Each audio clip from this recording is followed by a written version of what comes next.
छुप छुप अश्रु बहाने वालों, मोती व्यर्थ लुटाने वालों, कुछ सपनों के मर जाने से जीवन नहीं मरा करता है। संदर्भ: प्रस्तुत पंक्तियाँ हमारी पाठ्य पुस्तक हिंदी के जीवन नहीं मरा करता है नामक पाठ से लिया गया है। इसके रचयिता गोपाल दास नीरज जी हैं।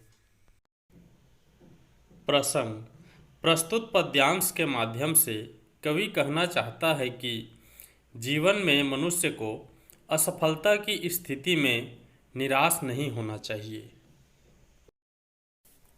व्याख्या: कवि कहते हैं मनुष्य के जीवन में सफलता असफलता का होना स्वाभाविक है।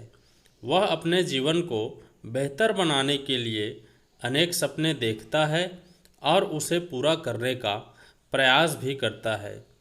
इस स्थिति में भी उसके कुछ सपने पूरे होते हैं और कुछ अधूरे रह जाते हैं और कुछ सपने तो पूरी तरह टूटकर बिखर जाते हैं।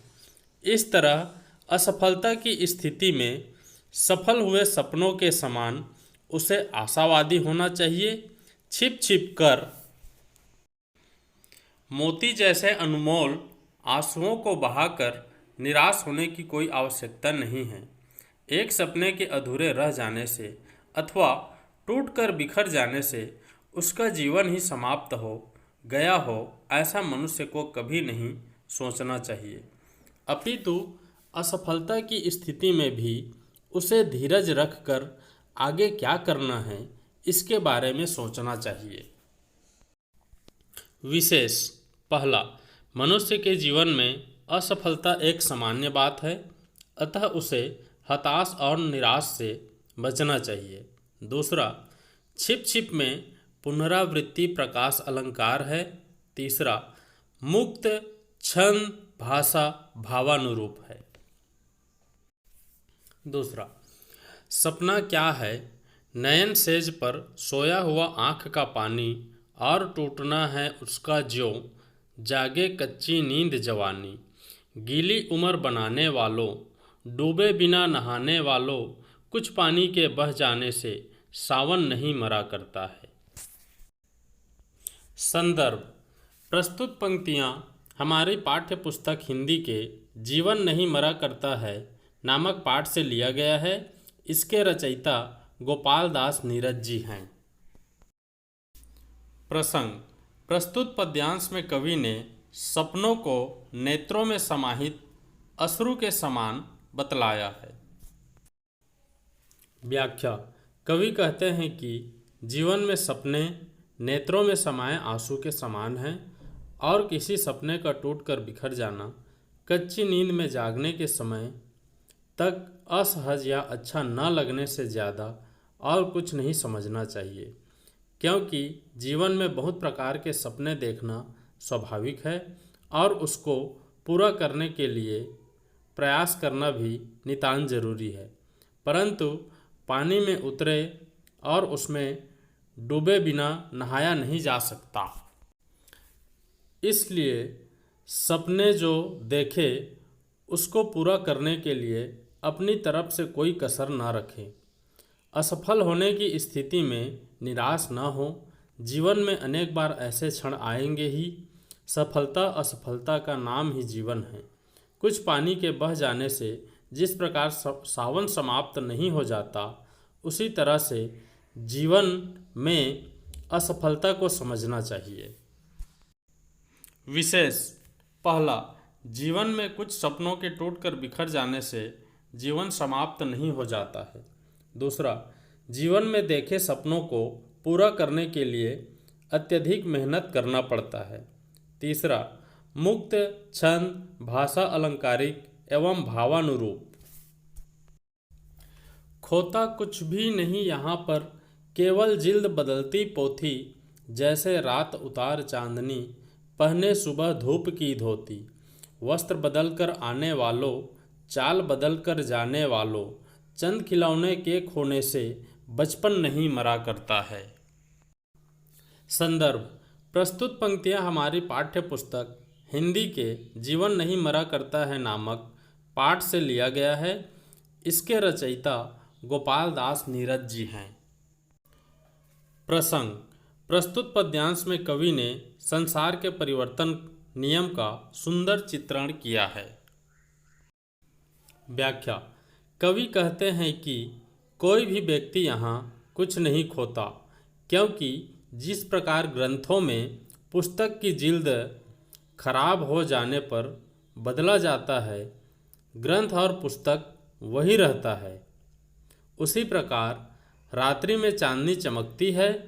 चांदनी रात की समाप्ति के पश्चात नई सुबह श्वेत रंग की धोती पहने अपने वस्त्र बदलकर चाल बदलकर आती है। कभी रात्रि के रूप में वह, कभी सुबह के रूप में चांदनी रात में चंद्रमा रूपी खिलौने रात्रि के अस्त होने पर बचपन नहीं मरा करता, क्योंकि बच्चे चंद खिलौने के लिए जिद करते हैं। विशेष: पहला, कवि ने चंद खिलौने के खो जाने से बचपन समाप्त नहीं होता, इस बात को समझाने पर विशेष जोर दिया है। दूसरा, मुक्त छंद अलंकारिक एवं भाव अनुरूप है। चौथा, लाखों बार गगरियां फूटी सिकन न आई पनघट पर, लाखों बार कश्तियां डूबी चहल पहल ओही है तट पर। तन की उम्र बढ़ाने वालों, लव की आयु घटाने वालों, लाख करे पतझर कोशिश पर उपवन नहीं मरा करता है। संदर्भ: प्रस्तुत पद्यांश हमारी पाठ्य पुस्तक हिंदी के जीवन नहीं मरा करता है नामक पाठ से लिया गया है। इसके रचयिता गोपाल दास नीरज जी हैं। प्रसंग: कवि ने प्रस्तुत पद्यांश के द्वारा जीवन में उतार चढ़ाव स्वाभाविक है, इस बात को समझाने का प्रयास किया है। व्याख्या: कवि कहते हैं कि जिस प्रकार पनघट में लाखों बार मटकियाँ फूट जाती है, फिर भी पानी भरने वाली महिलाएं के चेहरे पर सिलवटें नहीं आती, वह निराश नहीं होती। लाखों नाव उस नदी में डूब गई, नाविक निराश नहीं हुए। आज भी नदी के तट पर वही चहल पहल है जैसे पहले रहा करती थी। निराश जीवन में आगे बढ़ने में बाधक बनने वाले तत्वों के समान हैं। इसे आशा रूपी प्रकाश की आयु ही घटती है।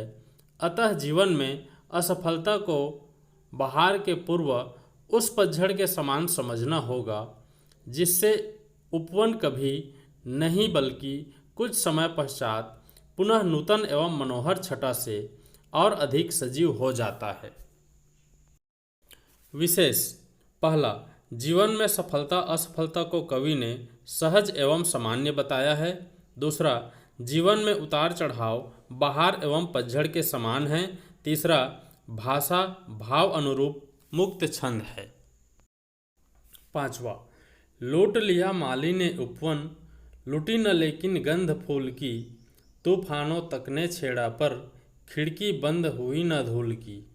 नफरत गले लगाने वालों, सब पर धूल उड़ाने वालों, कुछ मुखड़ों की नाराजी से दर्पण नहीं मरा करता। संदर्भ: प्रस्तुत पंक्तियां हमारी पाठ्य पुस्तक हिंदी के जीवन नहीं मरा करता है नामक पाठ से लिया गया है। इसके रचयिता गोपाल दास नीरज जी हैं। प्रसंग: कवि ने प्रस्तुत पद्यांश के माध्यम से विपरीत परिस्थितियों में भी निराश न होने की सलाह दी है। व्याख्या: कवि कहते हैं कि माली उपवन के फूलों को तोड़ता है तो फूल की खुशबू नहीं जाती, वह अपना खुशबू फैलाना नहीं छोड़ता। धूल भरी आंधियों के भय से खिड़की को सतत बंद नहीं रखा जाता है। नफरत पसंद एवं सब पर कालिख लगाने की प्रवृत्ति वाले प्रेम भाईचारे जैसी अच्छाइयों के सामने उसी तरह अधिक समय तक नहीं टिक सकते जिस तरह चेहरे की कुरूपता या नाराजगी से दर्पण निष्प्रभावी रहता है।